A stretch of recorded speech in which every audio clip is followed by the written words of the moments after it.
Fala galera, sejam todos bem-vindos ao nosso curso de Programação em Java. Eu sou o professor Otávio e nessa aula nós vamos conhecer a história do Java e alguns conceitos fundamentais sobre o funcionamento dessa linguagem. Bom, para começo de conversa, o Java ele foi uma linguagem de programação criada pela Sun Microsystems lá na década de 90. Posteriormente, a Sun foi comprada pela Oracle. E o Java é uma linguagem de alto nível, ela tem propósito geral, qualquer programa que você queira desenvolver, você pode desenvolver em Java, ela não tem um propósito específico e ela foi construída para escrita de programas orientados a objetos. São programas que são organizados em classes, interfaces, métodos, atributos e outras entidades que a gente vai ver aí ao longo do nosso curso. Bom, então para a gente entender um pouco aí do surgimento do Java, em 91 a Sun ela deu início ao chamado Green Project, que esse era o projeto que futuramente ia dar origem ao Java. Em 92 tinha esse objetivo de usar o Java para programar dispositivos eletrônicos, videocassete, televisão, cafeteira, micro-ondas, geladeira, enfim, vários outros tipos de dispositivos assim. Então a ideia era colocar um programinha Java aí numa unidadezinha de processamento nesses dispositivos para deixar aí algumas funções programadas, que o usuário pudesse utilizar. Então, por trás dos painéisinhos, por trás de tudo, ia ter um programinha Java rodando. E a ideia deles, a grande sacada, foi querer que o programinha, criar um mecanismo que permitisse executar o programa independente do fabricante. Então, se eu fizer um mecanismo para televisão, independente do fabricante, eu posso rodar lá o programinha Java. Então, essa foi a ideia deles. Porém, em 94, a Sun tentou fechar aí várias parcerias, com grandes fabricantes desses dispositivos eletrônicos, mas não teve muito sucesso. Os fabricantes acabaram preferindo manter aí seus próprios sistemas para controlar seus dispositivos. Em 98, teve a ascensão da internet e a Sun então olha para a internet e percebe que ela poderia usar o Java para criar sistemas dinâmicos nas páginas HTML, porque até então as páginas HTML eram estáticas, então elas só tinham exibição de conteúdo. Você não podia mandar uma mensagem, você não entrava num site e mandava uma mensagem, você só podia entrar, ler e ver imagens, só isso. Você não fazia nenhuma interação, nada com a página, A ideia era só receber conteúdo, você não interagia. E aí a Sun olhou, poxa, vamos então criar aí uma forma do usuário interagir, um dinamismo. E aí eles criaram então um mecanismo chamado de applets, que foi justamente o fator marcante do nascimento do Java 1. E aí essas applets eram ali janelinhas, que você abria numa página web e ali tinha um programinha Java e às vezes tinha joguinhos, enfim, outras aplicações que você podia jogar direto do navegador.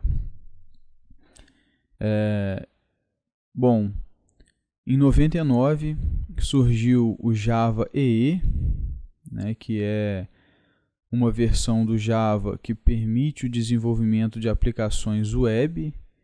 Então a gente pode usar o Java para desenvolver programas para web no back-end lá do servidor. Em 2001 sai a versão 1.4.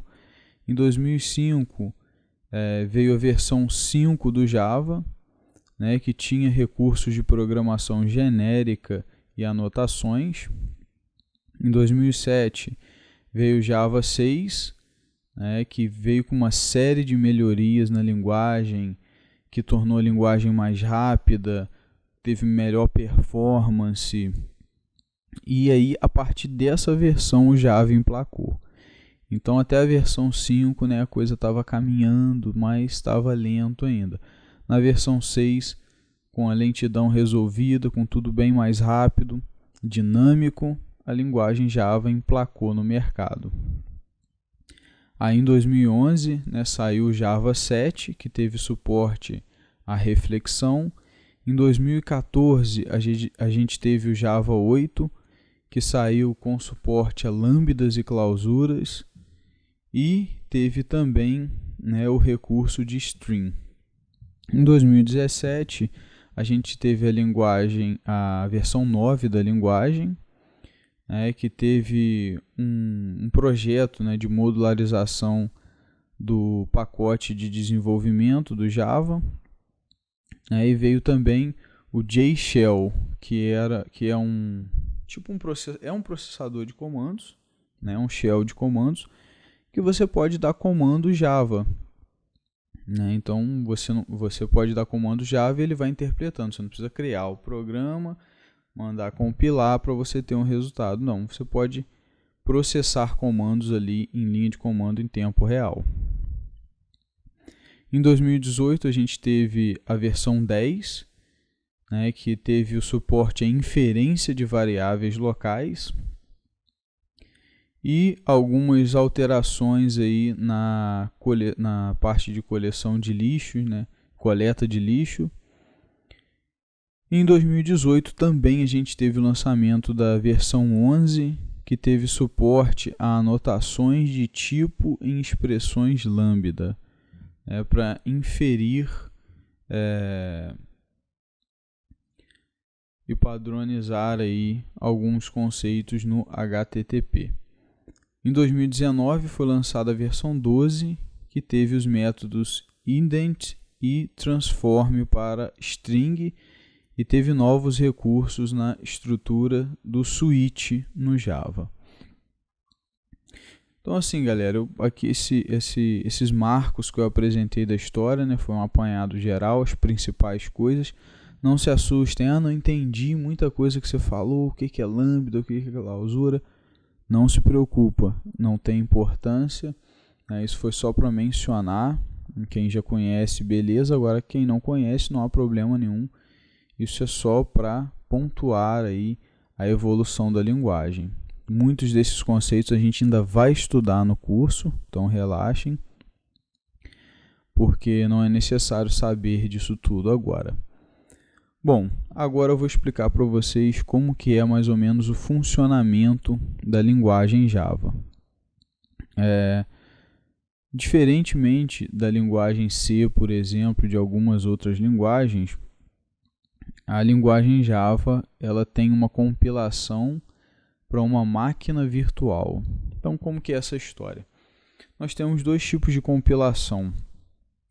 A compilação nativa e a compilação para a máquina virtual. Então, quando a gente escreve um programa de computador, a gente escreve lá na linguagem C, Java, Pascal, enfim, a gente vai escrever numa linguagem.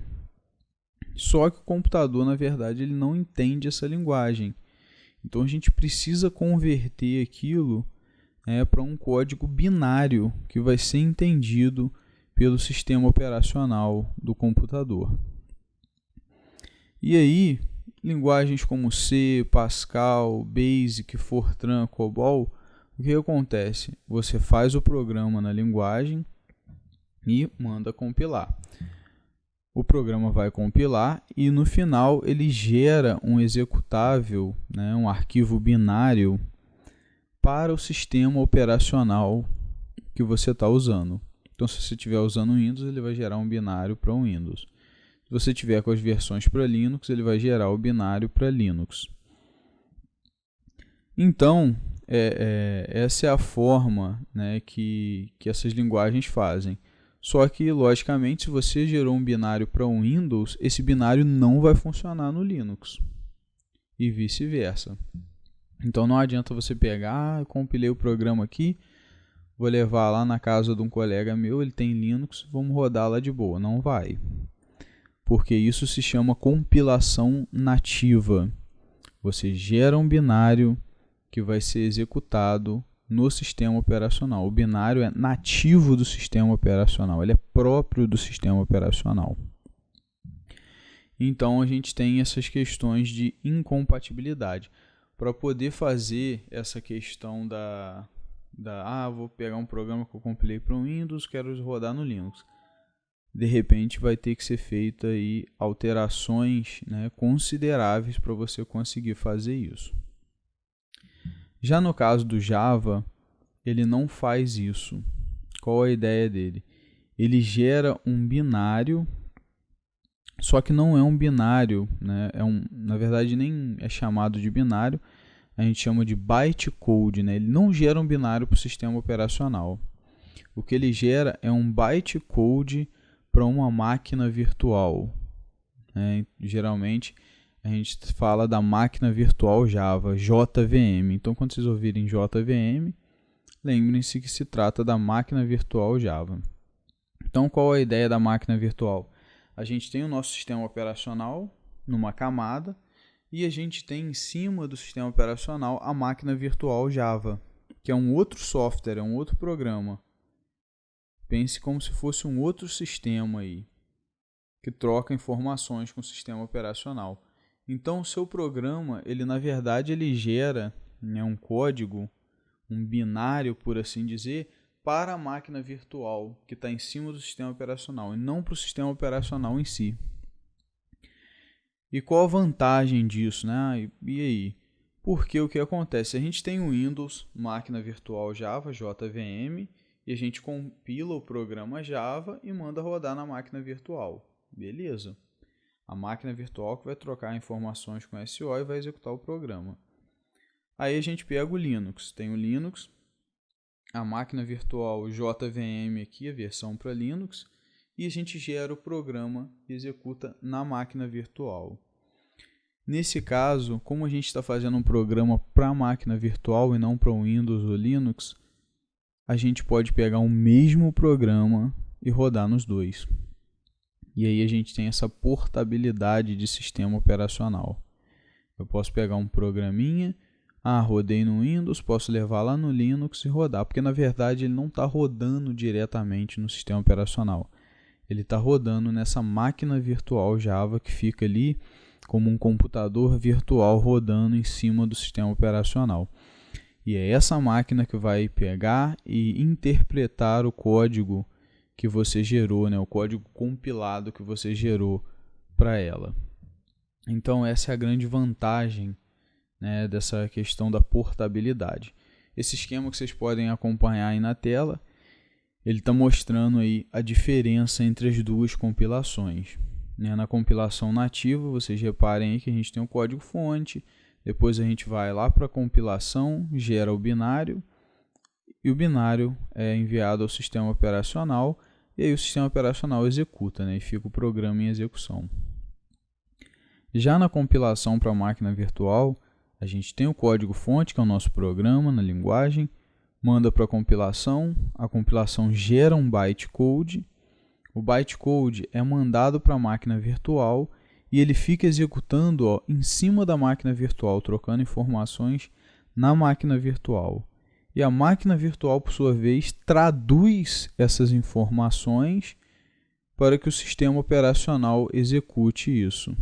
Então, se a gente tiver uma versão de máquina virtual para Windows, para Linux, Solaris, Mac, enfim, qualquer tipo de sistema operacional, a gente vai pegar o mesmo programa que eu fiz no Windows e vai rodar em todos os outros, sem mudar uma linha de código.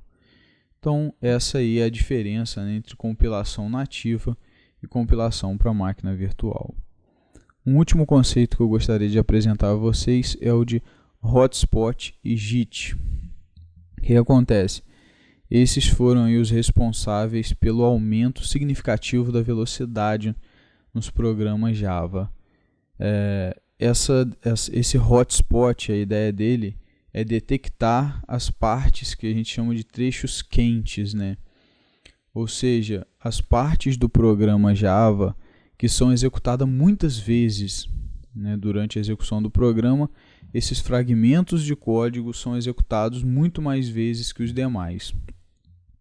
E aí o que a JVM faz? Como a JVM ela vai interpretando as linhas de código, e esse processo é naturalmente mais lento. O que ela faz? Então, esses pedaços que são executados muitas vezes, ela pega e compila usando o compilador JIT, que a gente chama de Just-in-Time Compiler, compilador em tempo real, por assim dizer.